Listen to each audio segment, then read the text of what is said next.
Teks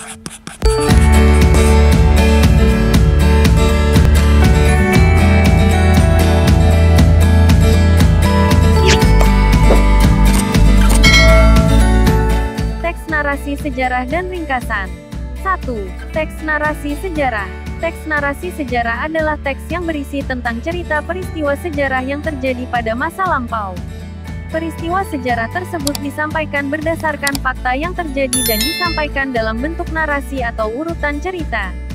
Agar lebih mudah memahami informasi penting teks, kamu dapat mengelompokkan informasi-informasi tersebut menggunakan kata 5W+1H. A. Apa? What digunakan untuk menanyakan nama atau jenis peristiwa yang terjadi. B. Di mana? Where digunakan untuk menanyakan tempat berlangsungnya peristiwa. C. Kapan? When digunakan untuk menanyakan waktu terjadinya peristiwa dalam teks. D. Siapa? Who digunakan untuk menanyakan tokoh atau pelaku yang terlibat dalam peristiwa yang terjadi pada teks. E. Mengapa? Why digunakan untuk menanyakan penyebab atau alasan terjadinya peristiwa dalam teks. F. Bagaimana? How digunakan untuk menanyakan cara atau keadaan saat terjadinya peristiwa dalam teks. 2. Ringkasan. Ringkasan adalah penyajian karangan atau peristiwa panjang dalam bentuk yang singkat dan efektif. Ringkasan bisa juga disebut sari karangan tanpa hiasan. Terdapat beberapa manfaat ringkasan, sebagai berikut.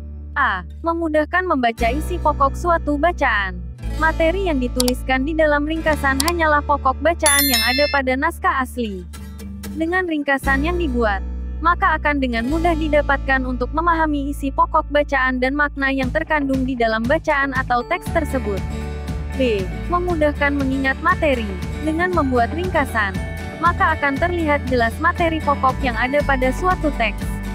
Materi yang ditulis dalam ringkasan juga tidak sebanyak dengan materi yang tertulis pada teks asli. Sedikitnya kata dan kalimat pada ringkasan akan semakin memudahkan mengingat materi karena materi yang panjang sudah dalam bentuk yang ringkas. C. Membantu memahami teks. Membuat ringkasan akan membantu memahamkan seseorang dengan materi yang sedang dipelajari.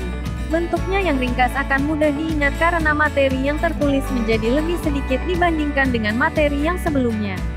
Cara membuat ringkasan sebagai berikut. A. Membaca naskah asli. B. Mencatat gagasan pokok. C. Menyusun ringkasan. Teks lisan adalah teks yang disampaikan secara langsung menggunakan mulut dan suara. Cara membuat ringkasan berdasarkan teks lisan sebagai berikut. A. Mendengarkan teks lisan yang disampaikan dengan serius dan konsentrasi. Kamu harus tahu apa inti teks yang disampaikan. Kamu juga harus memahami maksud yang ingin disampaikan penulis teks. B. Mencatat gagasan utama dari teks lisan tersebut. Mencatat gagasan pokok dari setiap bagian pada teks lisan. Imbuhan ter dan kalimat efektif. 1. Imbuhan ter. Tahukah kamu imbuhan ter umumnya dapat ditambahkan pada kata kerja dan kata sifat. Sedangkan pada kata selain dua jenis kata tersebut sangat terbatas pemakaiannya. A. Imbuhan ter yang dibubuhkan pada kata kerja akan memberi makna bahwa tindakan yang dilakukan subjek kalimat telah terjadi dan usai. Umumnya bentukan kalimat ini adalah kalimat pasif. Berikut contoh imbuhan ter yang dibubuhkan pada kata kerja. Ter ditambah kata kerja. Ter ditambah potong menjadi terpotong. Bambu yang terpotong itu oleh Andi dibuat layang-layang. Ter ditambah hubung menjadi terhubung. Dengan adanya internet, mereka mudah terhubung dalam komunikasi. Ter ditambah hisap menjadi terhisap. Asap rokok itu terhisap oleh Harry, sehingga dia batuk. Ter ditambah tiup menjadi tertiup. Daun-daun yang berserakan di bawah pohon belimbing tertiup angin. Ter ditambah tunda menjadi tertunda. Kereta yang tertunda 1 jam seharusnya telah tiba sekarang. Ter ditambah jatuh menjadi terjatuh. Buah yang terjatuh dari pohonnya akan cepat membusuk. B. Imbuhan ter yang dibubuhkan pada kata sifat akan memberi makna perbandingan keadaan. Imbuhan ter jarang digunakan atau terbatas pada kata-kata tertentu saja, karena masyarakat penutur lebih sering menggunakan kata paling. Namun semua itu tidak akan mengubah arti. Berikut contoh imbuhan ter yang dibubuhkan pada kata sifat.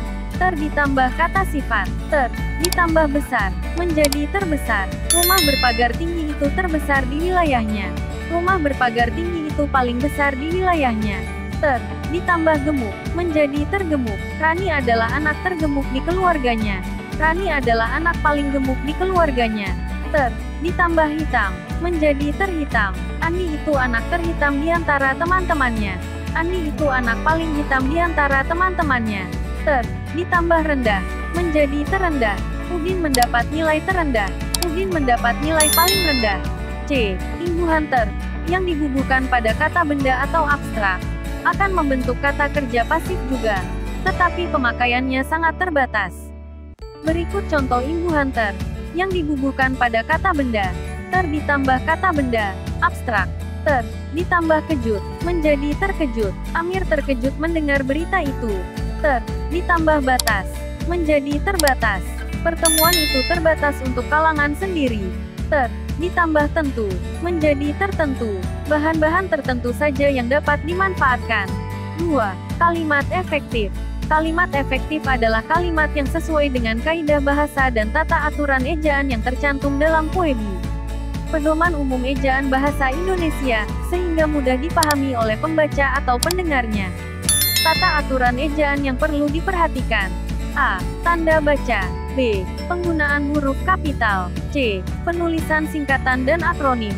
Kalimat efektif harus memiliki unsur-unsur penting dalam sebuah kalimat, yaitu subjek, predikat, objek dan keterangan. Paling tidak, memiliki subjek dan predikat. A. Subjek. S. Adalah pelaku yang melakukan perbuatan, kegiatan, tindakan, atau aktivitas tertentu. B. Predikat. P. Ialah tindakan atau kegiatan yang sedang dilakukan oleh subjek. C. Objek. O. Merupakan sesuatu yang dikenai tindakan oleh subjek. D. Keterangan. K. Menjelaskan bagaimana, di mana, atau kapan peristiwa yang dinyatakan dalam kalimat tersebut. Jody mendemonstrasikan televisi di depan bapak-bapak dan ibu-ibu. Jody, subjek, mendemonstrasikan predikat, televisi objek, di depan bapak-bapak dan ibu-ibu keterangan. Surat undangan. 1. Pengertian surat undangan. Surat undangan merupakan surat yang berisi pemberitahuan dan permintaan kesediaan seseorang untuk menghadiri kegiatan. Kalimat yang digunakan harus efektif, yaitu singkat, padat, dan jelas. 2. Jenis-jenis surat undangan. A. Surat undangan resmi. Surat undangan resmi yaitu surat undangan yang berasal dari sebuah instansi dan kedinasan. Bagian-bagian surat undangan resmi. 1. Kepala surat. 2. Nama dan alamat tujuan. 3. Pembuka surat. 4. Isi surat. 5. Penutup surat. 6. Tempat dan tanggal surat. 7. Pembuat surat. B. Surat undangan setengah resmi. Surat undangan setengah resmi adalah surat undangan atas nama pribadi yang ditujukan kepada perorangan dan instansi. Bagian-bagian surat undangan setengah resmi. 1. Nama tujuan. 2. Pembuka surat. 3. Isi surat. 4. Penutup surat. 5. Tempat dan tanggal surat. 6. Pembuat surat. C.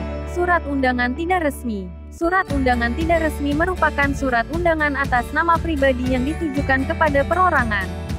Bagian-bagian surat undangan tidak resmi. 1. Pembuka surat. 2. Isi surat. 3. Pembuat surat. Secara umum, inilah gambaran bagian-bagian yang ada dalam suatu surat.